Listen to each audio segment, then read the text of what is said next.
안녕하세요. 저는 지극히 평범한 40대 초반의 학원 강사이자 홀로 한 아이를 키우는 싱글맘입니다.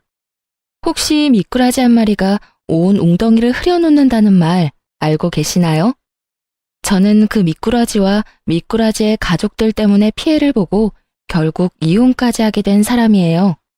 오늘은 그 얄미운 미꾸라지 가족에 대해 이야기해 보려고 이렇게 직접 사연을 신청하게 됐어요. 결혼 전 남편은 관리를 아주 잘하는 사람이었습니다. 어떤 관리냐면 본인과 본인의 집안에 대해 포장을 아주 잘하는 사람이었죠. 처음에 그 사람에게 들었을 때는 정말 괜찮은 집안이라고 생각했습니다. 시부모 두 분은 가서 직접 뵐 때마다 항상 웃는 얼굴에 저에게 시집와주면 너무 좋을 것 같다며 항상 칭찬을 해주기 바빴어요. 물론 저도 그 사람들의 그런 면만 보고 판단한 건 아니었습니다. 남편은 끊임없이 제게 잘해주었고 당연히 결혼해도 그럴 수 있을 거라고 착각했던 것뿐이죠. 물론 저도 결혼하고 나서도 남편이 저한테 그렇게 헌신적일 거라고 100% 믿지는 않았습니다. 그렇잖아요. 결혼하고 바뀌는 사람이 얼마나 많은데. 그런데 결혼을 하고 보니 상황은 생각보다 복잡했습니다. 남편과 시모는 욕심이 많은 편이었습니다.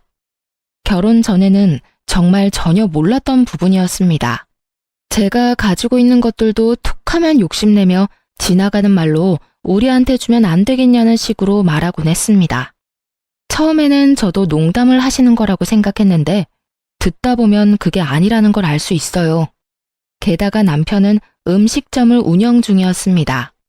그런데 욕심이 많으니 식당을 운영함에 있어서도 굉장히 실속 봐가며 운영을 하더군요. 장사라는 것이 그렇게 졸라매기만 한다고 더 되는 게 아니잖아요. 제가 장사에 대해서는 잘 모르지만 갈수록 짜게 구는 바람에 단골이고 뭐고 다 떨어져 나간 것 같더라고요. 그렇게 가게 매출은 항상 신통치 않아서 매번 생활에 쪼들리곤 했습니다. 그런데 그 정도는 봐줄 수 있어요. 솔직히 가게야 잘 될 수도 있고 나빠질 수도 있죠. 그리고 남편이 못 벌면 제가 벌어도 되는 일이잖아요. 그래서 의외로 그 부분은 제게 스트레스를 주는 건 아니었어요. 그보다 더 문제였던 건 신우이의 존재 때문이었습니다.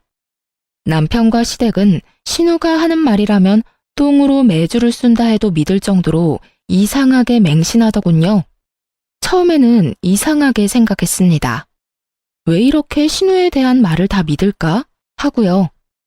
신우는 어릴 때 도둑이 든 걸 발견해서 집을 구해준 적이 있었다고 하더라고요.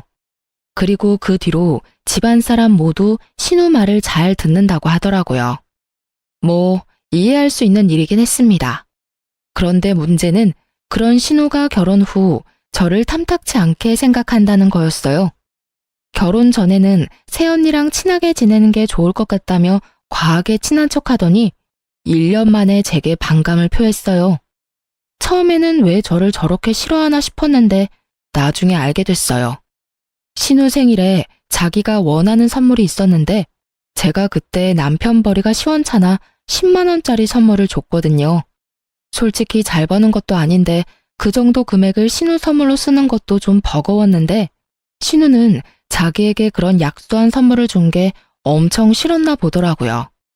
그걸 알고 나니 저도 신우에게 정이 안 붙더라고요.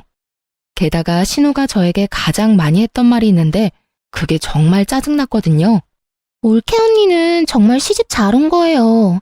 솔직히 좋은 대학 나온 것도 아니고 그렇다고 얼굴이 예쁘거나 몸매가 좋은 것도 아니고 눈치도 없는 데다 친정이 빵빵한 것도 아니고 어느 집에서 언니를 받아주겠어요. 안 그래요? 모두가 있는 곳에서 이딴 말을 하는 신우와 그걸 듣고도 별말 없는 남편과 시모를 보며 저는 매번 속으로 욕만 했어요. 신우는 저보다 더 안 좋은 대학을 나왔는데도 그리 이야기하는 걸 보니 그냥 어이가 없었어요.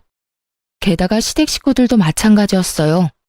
어떻게 가족으로 들어온 아내이자 며느리에게 막말을 하는데도 말릴 생각을 하지도 않는지. 그래도 1년에 2번 보는 거니 참을 수 있었어요. 우리는 시댁에 자주 가는 편이 아니었거든요. 천만다행이라고 생각했죠. 안 보면 속 편하니까요.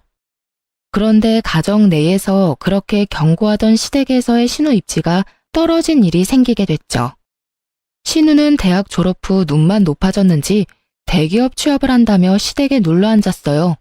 그리고 장장 3년 만에 새로운 일자리를 찾았다며 서울에 가겠다고 하더군요.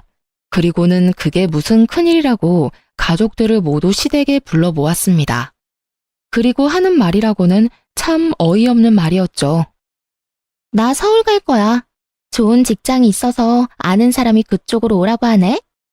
그런데 전세금이 좀 필요한데 엄마가 좀 빌려줘. 금방 벌 수 있으니까 다시 내려올 때 그때 돌려줄게. 신우의 그 말에 시모가 슬쩍 신우를 보더니 곤란한 표정으로 그러더군요.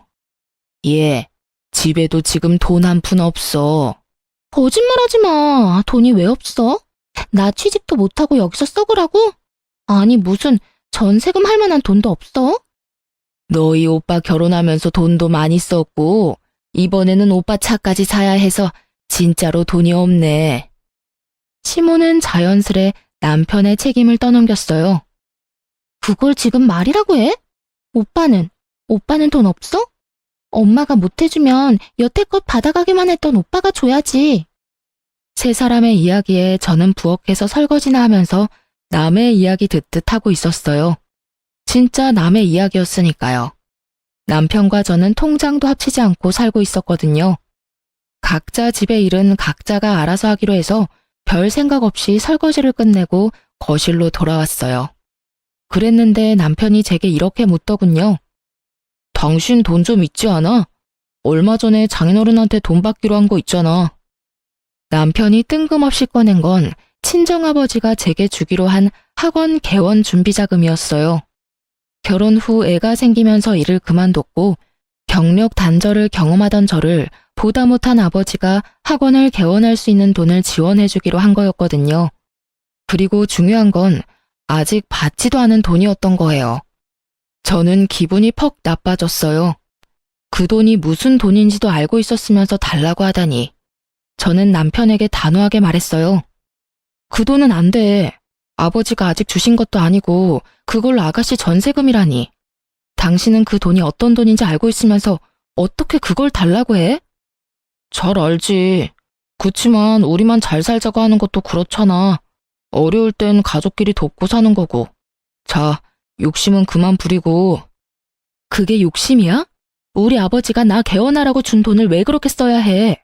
그리고 그 돈 내 돈이 아니야. 그럼 부모님한테 물어봐야 하는 게 맞고 아버지가 그 돈으로 아가씨 전세자금 준다고 하면 줄 것 같아? 그러니까 장인어른한테는 당신이 쓴다고 하고 빌리면 되지. 뭐? 나더러 거짓말까지 하라는 거야? 거짓말이라기보다 선의의 거짓말이라고 생각해. 당신은 가만 보면 욕심이 많더라. 왜 그렇게 악착같이 하나도 안 뺏기려고 하는 건데? 솔직히 내 동생이 남도 아니잖아. 누가 욕심이 많아.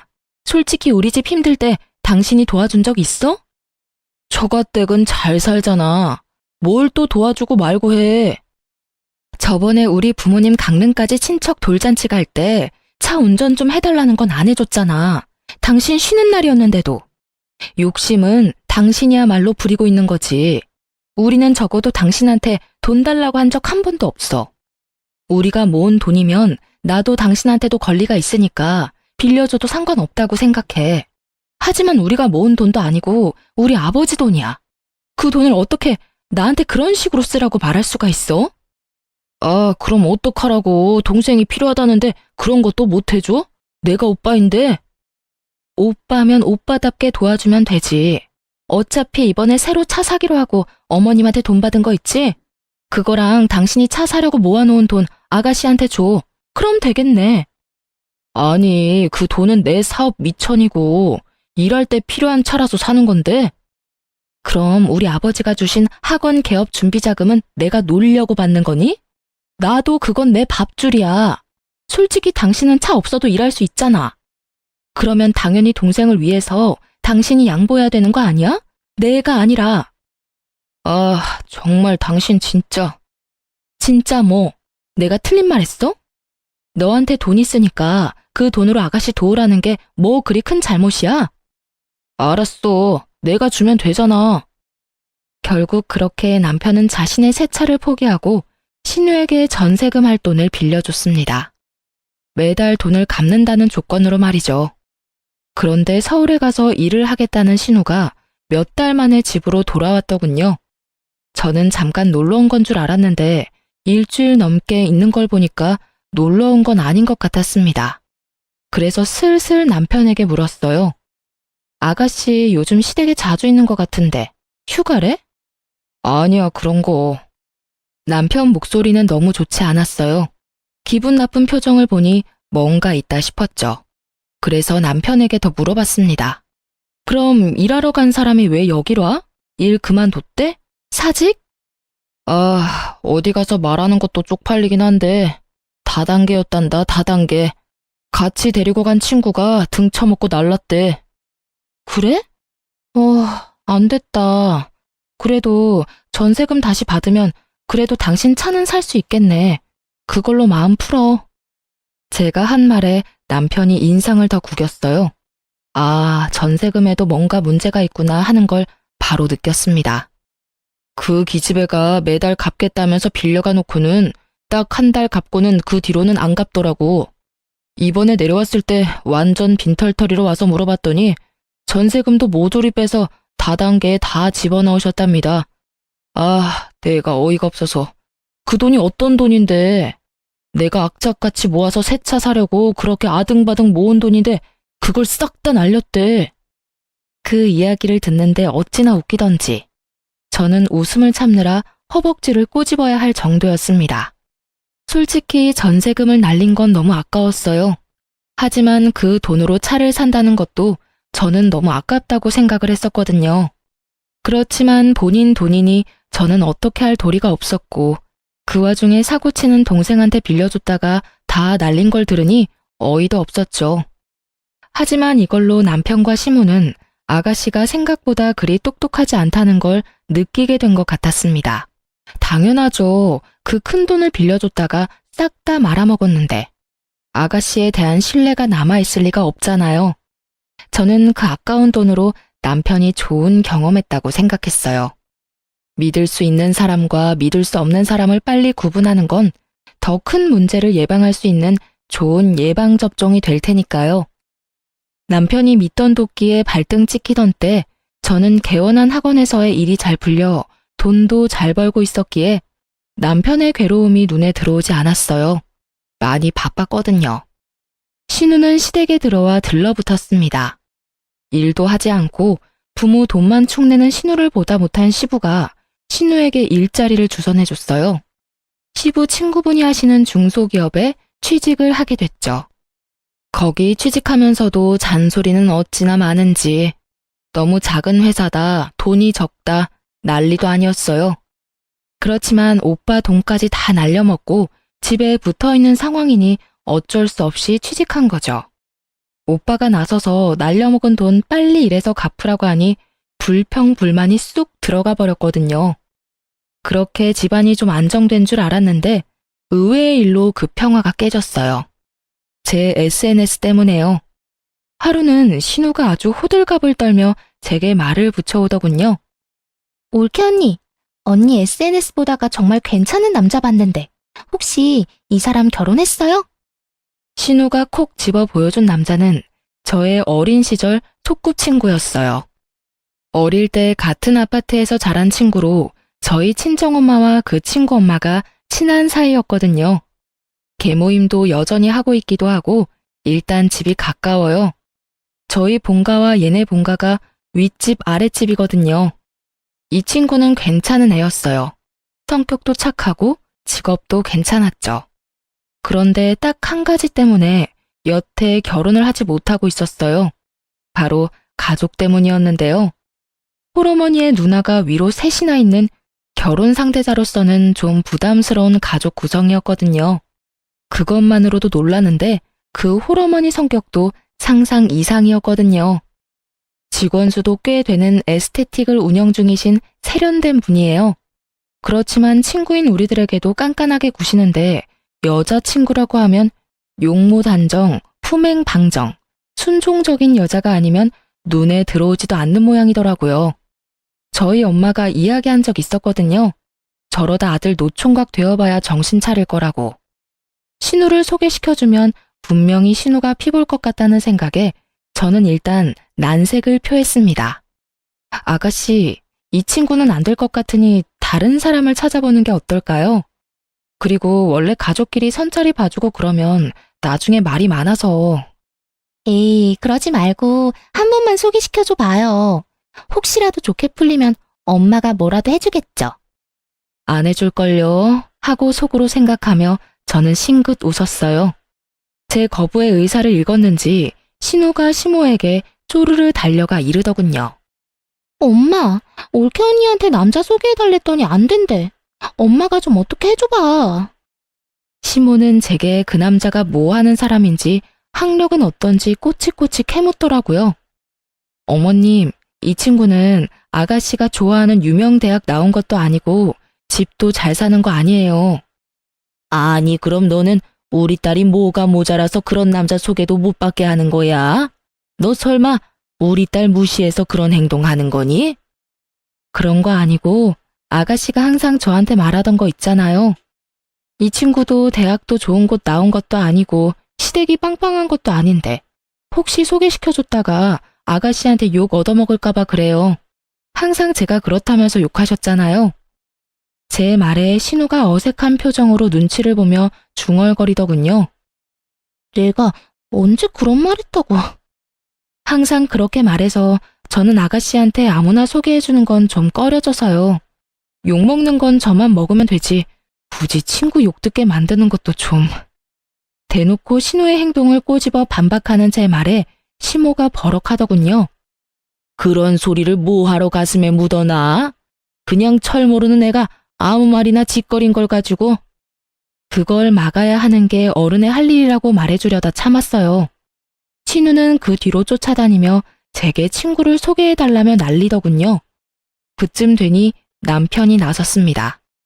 그냥 소개 좀 해줘. 뭘 그렇게 비싸게 굴어? 비싸게 구는 게 아니라 내가 욕 얻어먹을까봐 그렇지. 내 동생 그렇게 까다로운 애 아니야.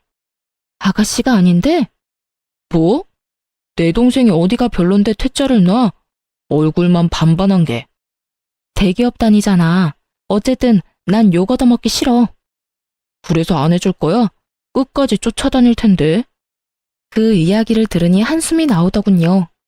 봐서 좋은 얼굴도 아니고 매번 얼굴 붉히는 신우와 마주치는 것도 참 힘든 일이긴 했죠. 그 생각만 하면 그냥 확 소개시켜줄까 하는 생각을 했어요. 혹시라도 잘 되면 신우가 저한테 앞으로는 그런 안하무인인 태도를 취하지 못할 테니까요. 그렇게 두 사람을 소개시켜주면서 잘 될까 싶었는데 이게 무슨 일인가요? 신우가 조신하게 군 건지 몰라도 두 사람이 덜컥 결혼식 날까지 잡았다고 하더라고요.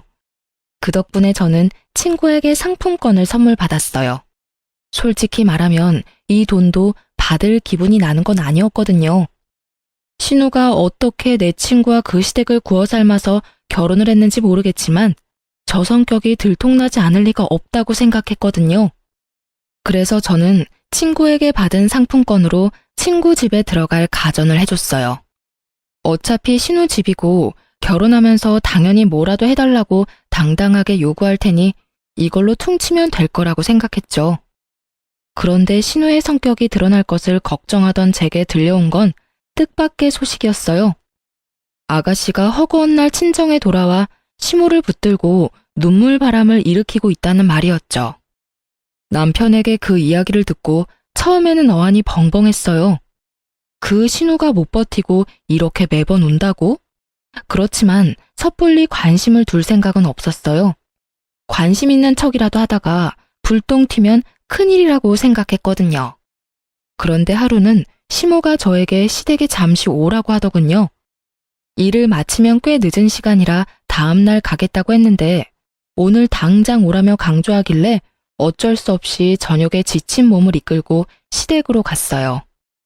그래, 왔니? 여기 와서 앉아봐라. 저는 시모가 시키는 대로 거실에 앉았어요. 그런데 거실에는 시모 혼자만 있는 건 아니었어요. 신우가 눈이 퉁퉁 부은 채 거기 앉아 있더라고요. 너 이 신우이 눈 퉁퉁 부은 거 보이지? 네, 눈이 많이 부었네요. 울었어요?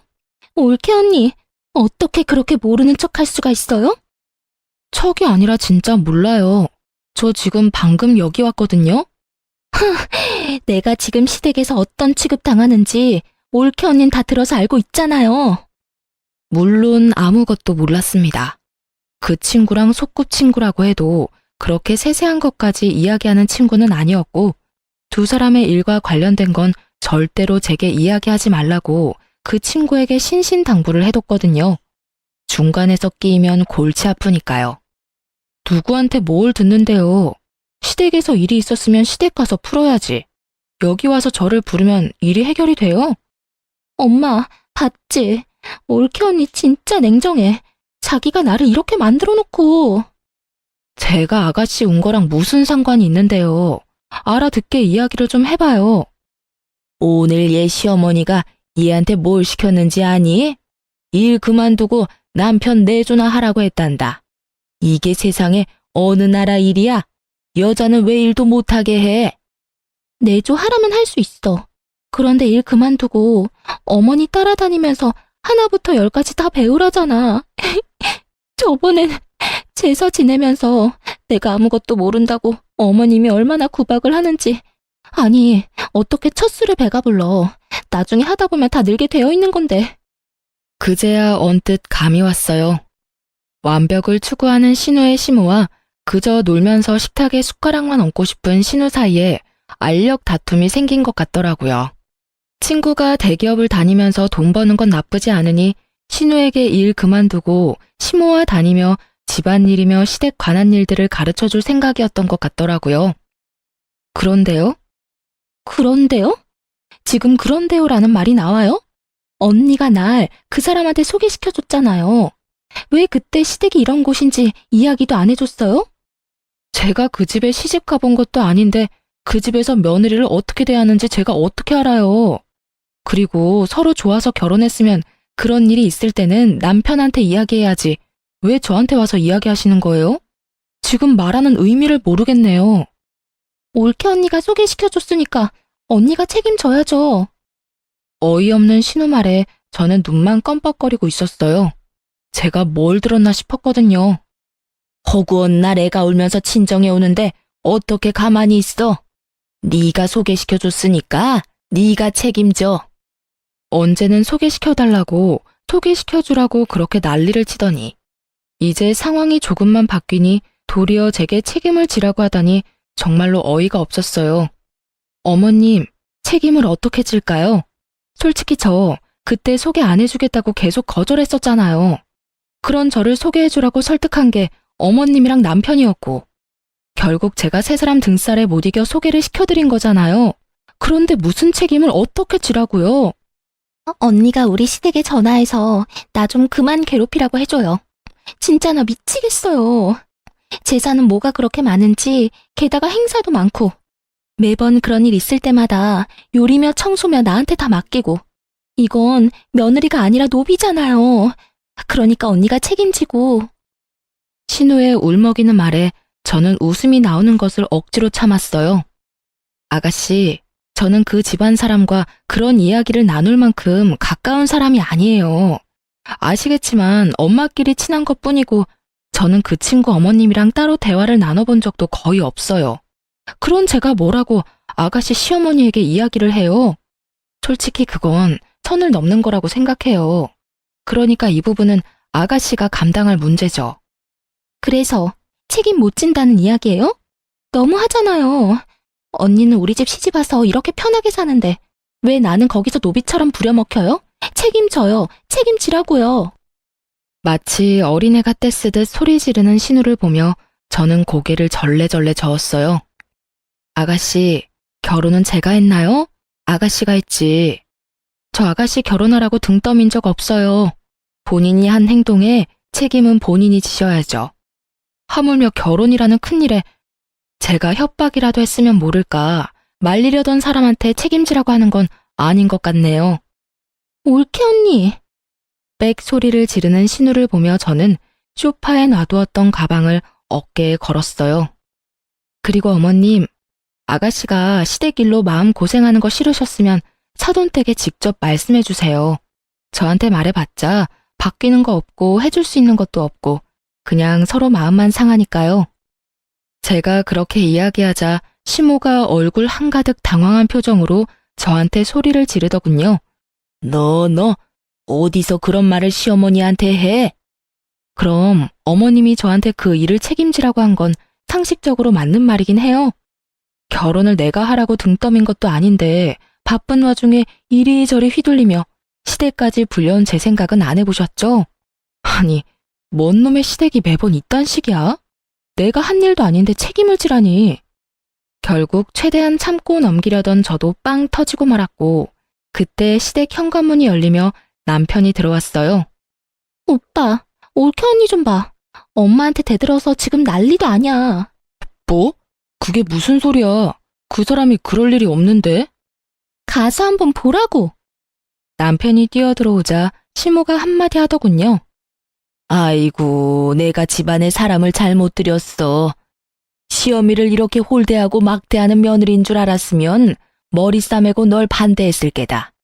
어떻게 이런 식으로 나한테 막말을 해? 막말이 아니라 바른 말이죠. 도대체 무슨 일들인데 이래요? 남편이 묻자 시모가 입을 꾹 다물었어요. 저는 남편에게 상식적인 반응을 기대하며 말했어요. 아가씨가 시댁에서 마음고생을 많이 한다고 나를 불러서 나한테 책임지라고 하시네? 당신도 알다시피 나 계속 아가씨가 내 친구 만나는 거 막았어. 결혼은 아가씨가 선택해서 다 해놓고 이제 와서 힘들다고 나한테 책임지라고 하는데 내가 어떻게 화가 안 나? 그런 것 때문에 화난 거였어? 그럼 그냥 잘 타이르면 될 일이지. 왜 엄마랑 이렇게 드자비질을 해? 나도 처음에는 좋게 이야기했지. 꾹꾹 참았다고. 그런데 끝까지 나더러 책임을 지라고 하잖아. 나도 오늘 늦게까지 일하느라 힘들고 지쳤는데 왜 그딴 쓸데없는 일로 불려와야 하는데? 자기의 일은 스스로 하자. 몰라? 내가 협박했어? 등 떠밀었어? 하지 말라는 거 해놓고 결국은 남 탓. 시어머니도 시어머니지만 신우도 그래. 어떻게 나한테 책임 전가를 하려고.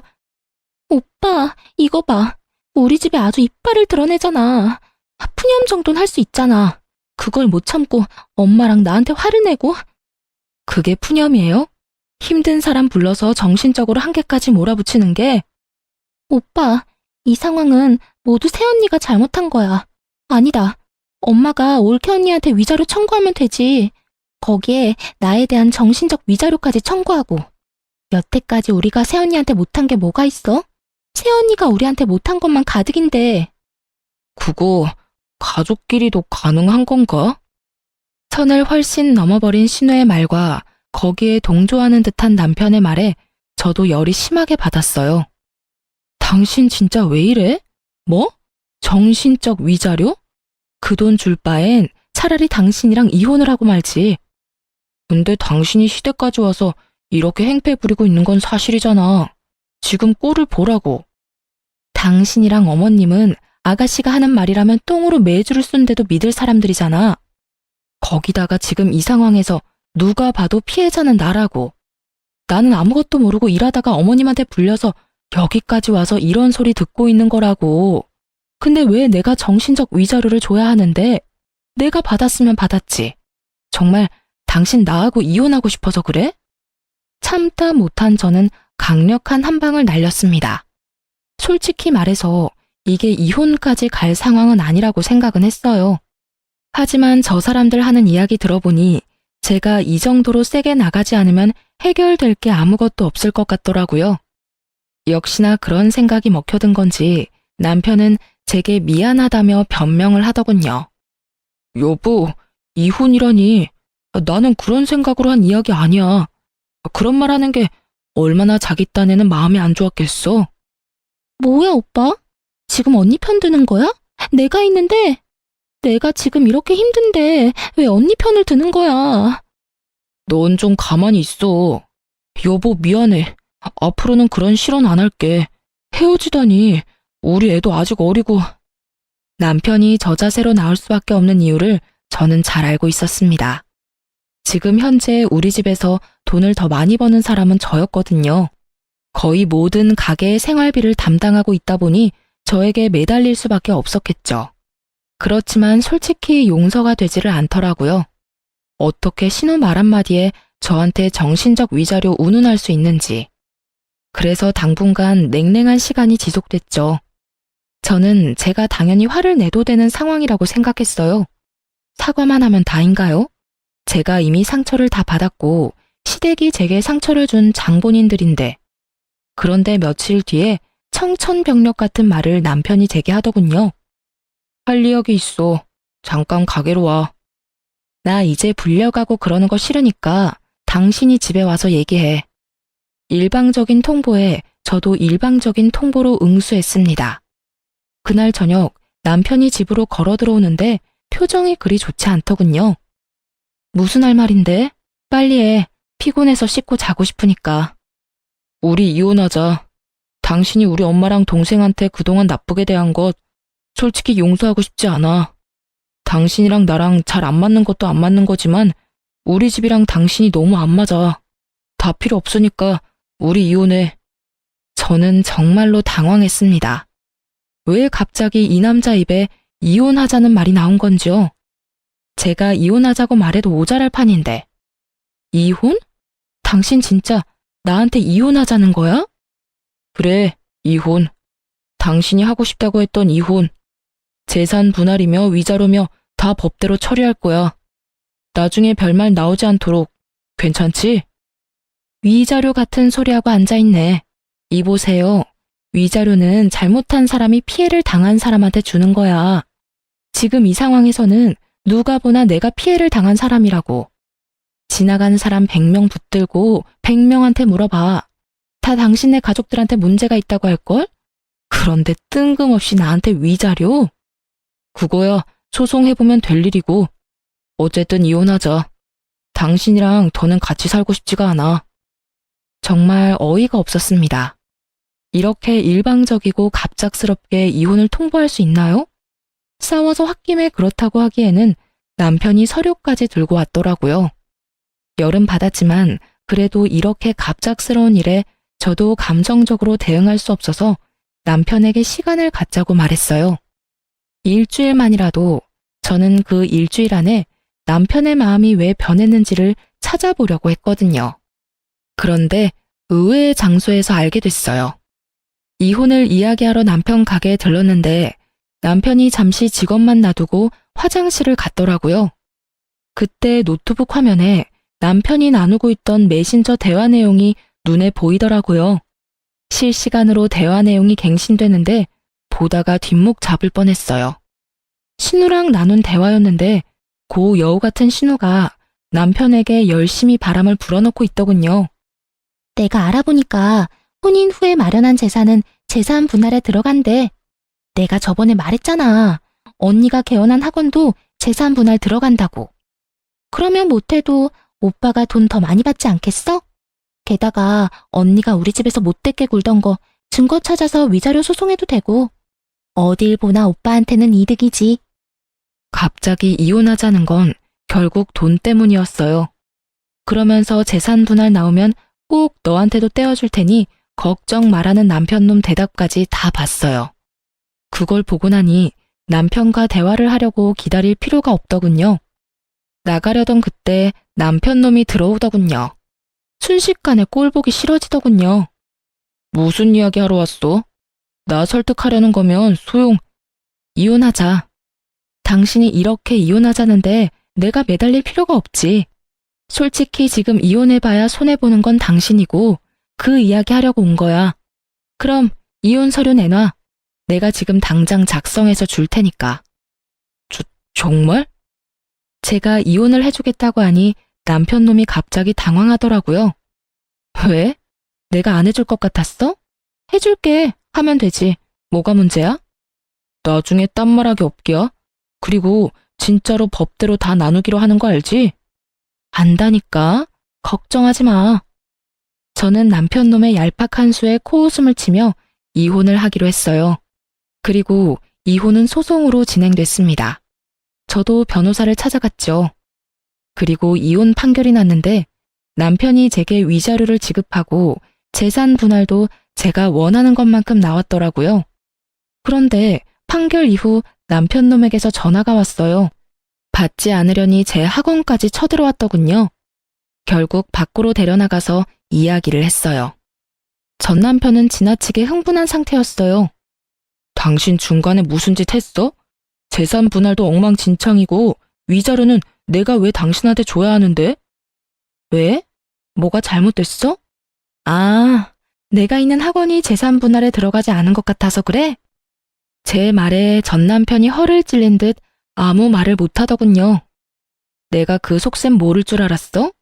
학원까지 날름하고 싶었나 본데 그거 내 명의로 설립된 학원 아니야. 실제로 아버지가 운영하는 학원이고 나는 거기에서 고용되어 일하는 직원이지. 이제 설명이 됐어? 뭐? 그거 학원 개원 자금이었다며. 그런데 왜 장인어른 이름으로 되어 있어? 당신이나 시어머니나 옛날부터 신우한테는 간이며 쓸개며 다 빼다 줄 것처럼 굴길래 아버지한테 아버지 이름으로 해달라고 내가 부탁했어. 내 이름으로 되어 있으면 언제 뺏길 줄 모르잖아? 저번에도 돈 받기 전에 신우 전세금으로 뺏길 뻔했고. 당신 진짜 너무하다. 그래놓고 어떻게 나한테 그렇다는 말 한마디를 안 했어? 내가 왜 해야 하는데? 아버지 재산인데 아버지가 어떻게 하든 아버지 마음이지. 너야말로 너무한 거 아니야? 신우 말에 홀라당 넘어가서는 여보, 미안해. 이거 없던 일로 하면 안 될까? 나 당신한테서 위자료 받을 거라고 철석같이 믿고 대출로 외제차 샀단 말이야. 이거 못 갚으면 진짜 나 파산이라고. 알아서 해. 언제는 나한테 허락 맡았어? 혼자 망할 건데 나한테 허락은 왜 맡냐? 끊는다. 여보. 저를 애타게 부르는 남편 목소리에도 전화를 뚝 끊어버렸어요. 이혼해놓고 이제 와서 자기 생각과 다르다며 제게 매달려요? 결국 나중에 지나다니면서 보니 전 남편은 사정이 어려워졌는지 가게마저 내놨더군요. 어차피 그리 장사가 잘 되던 가게가 아니어서 언젠가는 망하겠지 싶었는데 이혼하고 얼마 안 돼서 바로 망해버리더군요. 저는 위자료와 재산 분할 받은 돈으로 학원 근처에 전세를 얻어 들어갔어요. 친정이 가까이 있어 애도 봐주시니 솔직히 예전보다 더 마음 놓고 일할 수 있는 환경이었죠. 그런데 주말에 쉬고 있는데 친정엄마가 제게 주소를 하나 던져주며 지금 이쪽으로 오라더군요. 오늘 모임에 가져가야 할 물건을 놔두고 왔다고 말이죠. 그런데 주소를 보니 좀 가고 싶지 않았어요. 그 주소는 제 소꿉친구의 본가였거든요. 즉, 신우 시댁이었던 거죠. 그렇지만 신우가 오빠 이혼시키고 망하게 만든 뒤에 어떻게 지내고 있나 싶어 한번 가보기로 했죠. 그런데 집에 갔더니 신우 표정이 아주 살벌해지더군요. 오빠가 그 꼴난 게 마치 제 탓이라는 표정이었죠. 여전히 상황 파악 못하고 남 탓만 하고 있어서 저도 가만히 있지는 않았어요. 신우가 부엌에서 일 보는 사이에 아주머니에게 슬쩍 말을 걸었죠. 아주머니, 그거 아세요? 아주머니 며느리요. 사실은 허당인 거 아세요? 그게 무슨 소리니? 예전에 일하러 서울 간다면서 전세금 내놓으라고 집에서 난리 피운 적 있었거든요. 그때 전 남편이 차 살 돈으로 전세금 줬는데 그것까지 싹 다 말아먹고 결국 집에 내려왔었죠. 그때 정말 웃겼어요. 사기당한 게 자기 잘못이냐며 자기는 잘못 없으니까 돈 갚을 필요도 없다고 우기는데 하긴 제일 웃겼던 건 제 전남편 꼬드겨서 저랑 이혼하게 만든 거였네요. 위자료 받을 수 있다고 바람 불어넣어서 결국 이혼했는데 결국은 그쪽이 망했거든요. 제가 그렇게 이야기하자 아주머니뿐만 아니라 그 집 시누이들까지 완전 난리가 났더라고요. 넌 도대체 젊을 때 뭘 하고 돌아다닌 거니? 설마 지금도 다단계 같은 거 하는 거 아니지? 어쩐지 친정하고도 요새 사이 안 좋아 보이더니 그런 일이 있었던 게야? 너 처신 잘해라. 어떻게 이런 애가 우리 집에 들어와서는. 어머니, 사실이 아니에요. 저는 그런 적 없어요. 이건 다 저를 모함하려고. 전 있는 사실만 이야기해요. 다 끝난 마당에 무슨 거짓말을 해요? 판결이 그렇잖아요, 판결이. 그런데도 이렇게 아가씨는 멀쩡하게 결혼 생활 잘 유지하고 있는 거 보면 신기하네요. 그러니까 올케는 가만 보면 참 운이 좋은 것 같아. 솔직히 대학도 별로고 얼굴이나 몸매도 그닥 좋은 것도 아니고 일은 지지리도 못하지 사고는 치고 다녔지. 내 동생 아니었으면 어디 시집이나 갔겠어? 제가 들었던 그 대사를 말해주는 친구의 누나를 보며 저는 속으로 웃음을 겨우 삼킬 수 있었어요. 저는 언니 옆에서 웃으며 말했어요. 그래도 다 과거의 일이고 사람이잖아요. 분명히 훈육하면 사람도 바뀔 테니 아주머니와 언니들이 잘 교육해주면 되죠. 빈틈없이 꼼꼼하게. 그 말에 전 신우 얼굴은 똥 씹은 것처럼 변하고 저는 그런 신우를 놔두고 그 집에서 나왔어요. 그날 저녁 전 신우에게서 전화가 왔지만 스팸으로 돌려두고 전화를 받지 않았어요. 그렇게 몇 달 지났을까요? 쉬는 날 친정에 들러서 애 맡겨두고 편하게 누워서 TV를 보는데 밖이 엄청 소란스럽더라고요. 그래서 이상하다 싶어서 현관문을 빼꼼 열어봤는데 아랫집에서 엄청 큰 고함 소리가 오가더군요. 바로 제 소꿉친구의 집에서 나오는 소리였어요. 오빠, 나가라고. 왜 여기까지 와서 행패야? 이거 안 놔? 내가 네 실체 여기다 다 까발려 버릴 거야. 사돈어른, 제 말 잘 들으세요. 이 녀석 임신한 거 다 거짓말이에요. 시댁에 임신했다고 하면 자기한테 잘해줄 거라고 생각하고 거짓말한 거예요. 오빠 미쳤어? 저리 꺼지라고. 제발, 부탁이야. 네 부탁 이제 들어줄 일 없으니까 너나 꺼져. 내가 지금 여기서 왜 이러고 있는데?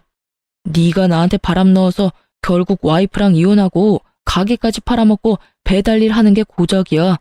그런데 너는 책임질 생각은 전혀 없이 나한테 뭐? 오빠 인생이니까 오빠가 책임져? 내가 오늘 네 인생 끝장을 보게 해줄게. 사돈어른! 뭐? 그 말이 사실이냐? 어머님, 아니에요. 아닙니다. 설마 네가 그런 거짓말을 할 리가 아니다. 지금 당장 산부인과 가보자. 어서. 안 돼요, 어머님. 저 지금 몸이 너무 안 좋아서.